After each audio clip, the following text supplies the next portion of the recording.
और उत्तर प्रदेश और उत्तराखंड सरकार को सुप्रीम कोर्ट की तरफ से नोटिस भेजा गया है। इस पूरे मामले पर सुनवाई हो रही थी। हम आपको बता दें, याचिका दायर की गई थी एनजीओ की ओर से, जिसमें कहा गया था कि पहचान बताना अनिवार्य है। यूपी सरकार का आदेश था कि जो कांवड़ियों का यात्रा रूट है उसमें सभी दुकानों को अपना नाम लिखना होगा।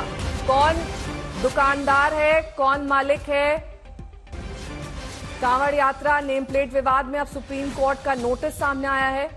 इस पूरे विवाद में दरअसल सहयोगी दलों ने भी नाराजगी जाहिर की थी। उन्होंने भेदभाव का आरोप लगाया था।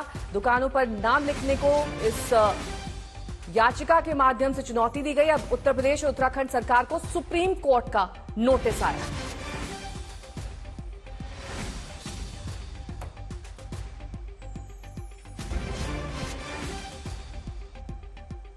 एक लंबा विवाद इस पूरे मामले को लेकर चल रहा था। आज जब कांवड़ यात्रा की शुरुआत हो चुकी है तो जाहिर तौर पर यह सुनवाई बेहद अहम, जिसमें सुप्रीम कोर्ट ने अब नोटिस थमा दिया है उत्तर प्रदेश सरकार को और साथ ही उत्तराखंड सरकार को। ये दोनों राज्य दरअसल कांवड़ यात्रा के रूट में आते हैं। ऐसे में जहां जहां कांवड़िए गुजरते हैं उन दुकानों पर नाम प्लेट लगाना अनिवार्य कर दिया गया था। मोहम्मद जहांगीर, ये प्रोप्राइटर, आपकी नाम प्लेट देख सकते हैं। यूनुस टी स्टॉल, और सिर्फ दुकानें ही नहीं बल्कि जो पटरी पर लोग सामान बेचते हैं या फिर फल बेचते हैं उनको भी नाम लगाने की यहां पर उत्तर प्रदेश सरकार और उत्तराखंड सरकार की ओर से आदेश दिए गए थे। सृष्टि ओझा जुड़ गई हैं तमाम जानकारी के साथ। सृष्टि, नोटिस में क्या कुछ कहा गया है? सुप्रीम कोर्ट ने फटकार लगाई है, क्या है डिटेल्स इस नोटिस के? जी, अभी चूंकि इस मामले में और थोड़ी डिटेल हियरिंग होना बाकी है। जो पहला स्टेप होता है वो नोटिस इशू करना होता है, सरकार से जवाब मांगा है। सुप्रीम कोर्ट ने अभी के लिए उत्तराखंड, उत्तर प्रदेश और मध्य प्रदेश की सरकार को इस मामले में नोटिस जारी किया है। साथ में ये भी कहा है कि जो याचिकाकर्ता है अगर और भी स्टेट्स को इस मामले में इंक्लूड करना चाहे, जैसे कि एक याचिकाकर्ता ने दिल्ली को भी इंक्लूड करने की बात की है। ठीक है, आपको रोकेंगे एक सेकंड, आप अपनी बात पूरी करिएगा। इस बीच बड़ी खबर आपको बता दें, नाम पता पहचान बताने की जरूरत नहीं है, ये सुप्रीम कोर्ट ने कहा है। साथ ही उन्होंने कहा है कि सिर्फ उत्तराखंड और उत्तर प्रदेश ही नहीं, अन्य राज्यों में भी इसे लागू किया जा सकता है अगर जरूरत पड़ी तो, क्योंकि इससे भेदभाव बढ़ता है। सुप्रीम कोर्ट ने अंतरिम आदेश जारी किया है जिसमें खास तौर पर उत्तराखंड और उत्तर प्रदेश की सरकार को ये कहा है कि दुकानदारों को सिर्फ खाने के प्रकार बताने होंगे, अपनी पहचान बताना जरूरी नहीं है। अब फिर से 26 जुलाई को मामले की सुनवाई होगी। आज 22 जुलाई है, यानी कि 4 दिन बाद एक बार फिर से सुनवाई। लेकिन इस बीच अंतरिम आदेश इसलिए क्योंकि कांवड़ यात्रा की शुरुआत आज हो चुकी है। ऐसे में इस सुनवाई के अहम मायने हैं। नलिनी शर्मा मेरी सहयोगी जुड़ गई हैं तमाम जानकारी के साथ। नलिनी, इस अंतरिम आदेश के मायने बेहद अहम, क्योंकि लगातार विवाद उठ रहा था और ये कहा जा रहा था कि ये भेदभाव की राजनीति है और ऐसे आदेश नहीं आने चाहिए।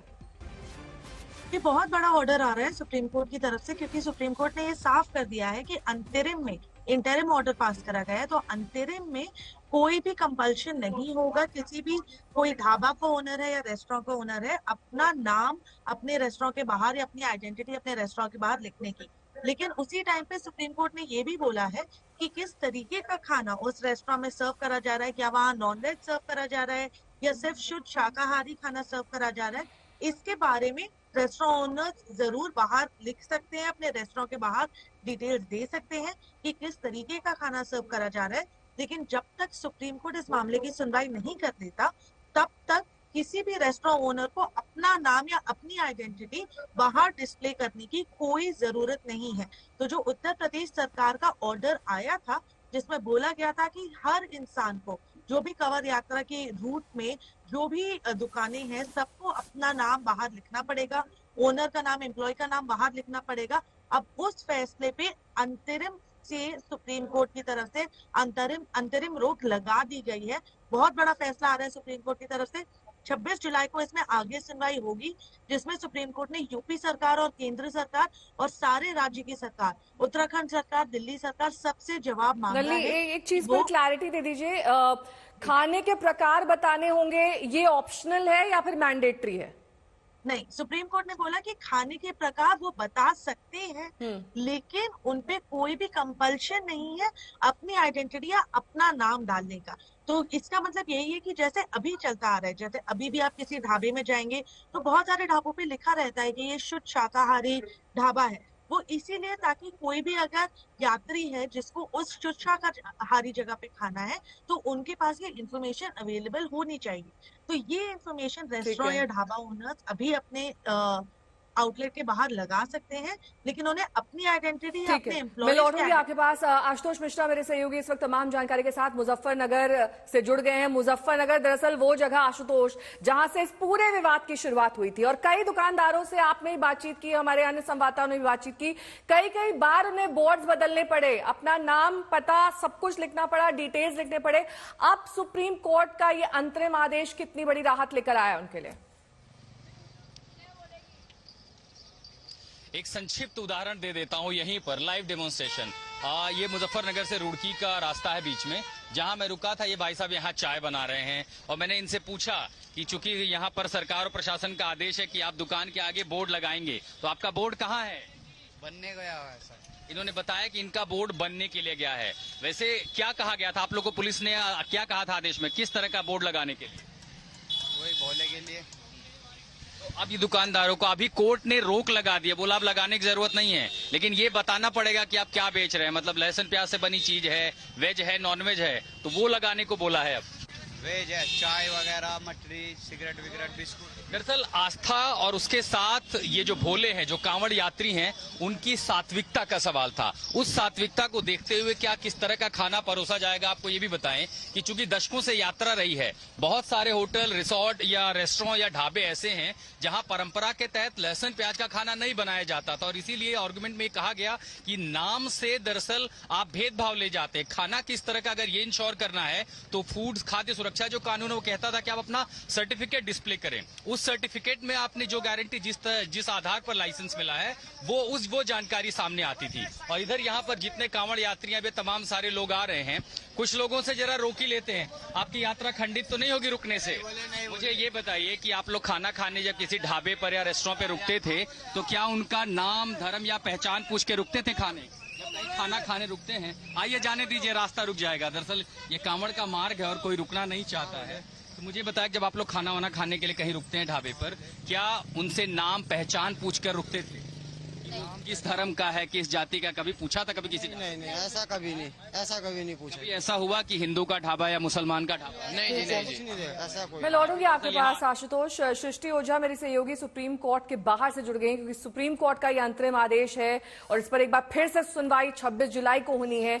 ऐसे में सृष्टि, ये जो बात कही गई है कि खाने के प्रकार बताने होंगे, अब चाय की दुकान पर तो ये लागू नहीं होता। चाय की दुकान पर अमूमन जिस तरह से आशुतोष बता रहे हैं, चाय बिकती है, मटरी और कुछ खाने पीने का सामान, उसमें आप किस तरीके से विवरण करेंगे? इस बारे में डिटेल्स फाइनल आदेश में आएंगी। और दूसरा सवाल मेरा ये, अभी ये 3 राज्यों में है, जिसमें उत्तराखंड, उत्तर प्रदेश और मध्य प्रदेश आप जानकारी दे रही हैं। अन्य राज्यों में भी ये लागू हो सकता है, जो हालांकि इस पूरे यात्रा के रूट में नहीं आते हैं, पर सुप्रीम कोर्ट का एक पैन इंडिया आदेश आया कि आपको किसी तरह का कोई भी इस तरह का बोर्ड लगाने की जरूरत नहीं है, कोई भी दुकानदार हो, किसी भी मजहब का। जी, अभी के लिए जो आदेश सुप्रीम कोर्ट का आया है और जो मामला कोर्ट के सामने चल रहा है, ये सिर्फ कांवड़ यात्रा के रूट पे जो स्टेट्स आती हैं उनके लिए है। कोर्ट ने जो नोटिस इशू किया है वो उत्तर प्रदेश, उत्तराखंड और मध्य प्रदेश सरकार को किया है, लेकिन साथ ही में याचिकाकर्ताओं को छूट दी है इस बात के लिए कि अगर कोई और स्टेट वो अपने इस मामले में जोड़ना चाहते हैं जो इस रूट पर आती हैं तो वो कर सकते हैं। जैसे कि हमने देखा, सीनियर एडवोकेट अभिषेक मनु सिंघवी ने कहा कि दिल्ली को भी इस मामले में जोड़ा जाना चाहिए। तो कोर्ट ने कहा है कि अगर ऐसी कोई भी और स्टेट गवर्नमेंट है जिससे याचिकाकर्ता इस मामले में एक पार्टी बनाना चाहते हैं तो उन्हें भी इस मामले में नोटिस सर्व किया, एक तरीके से जा चुका है और उन्हें भी अपने रिस्पॉन्सेज अगली डेट जो है हियरिंग की, उस तब तक जो है रिस्पॉन्सेज कोर्ट के सामने देने होंगे। अंतरिम जो ऑर्डर है वो कोर्ट का बहुत ही साफ है। जिस ऑर्डर को चैलेंज किया जा रहा था, जो डायरेक्टिव्स को चैलेंज किया जा रहा था, उनके हिसाब से जो भी शॉप ओनर्स हैं इन्हें अपनी शॉप्स पे ना सिर्फ ओनर का नाम, लेकिन अपनी ओनर की आइडेंटिटी और जो उनके एम्प्लॉय जो वहां पे काम करते हैं उनकी भी आइडेंटिटी को डिस्क्लोज करना था। कोर्ट ने कहा है ये करने की अब जरूरत नहीं है। अंतरिम ऑर्डर में अगली जो सुनवाई है तब तक के लिए सिर्फ किस तरीके का खाना आप दिया जा रहा है, वेजिटेरियन खाना है, शाकाहारी खाना है या नॉन वेजिटेरियन खाना है, सिर्फ वो उन्हें बताना होगा, क्योंकि कोर्ट के सामने ये मुद्दा उठाया गया था।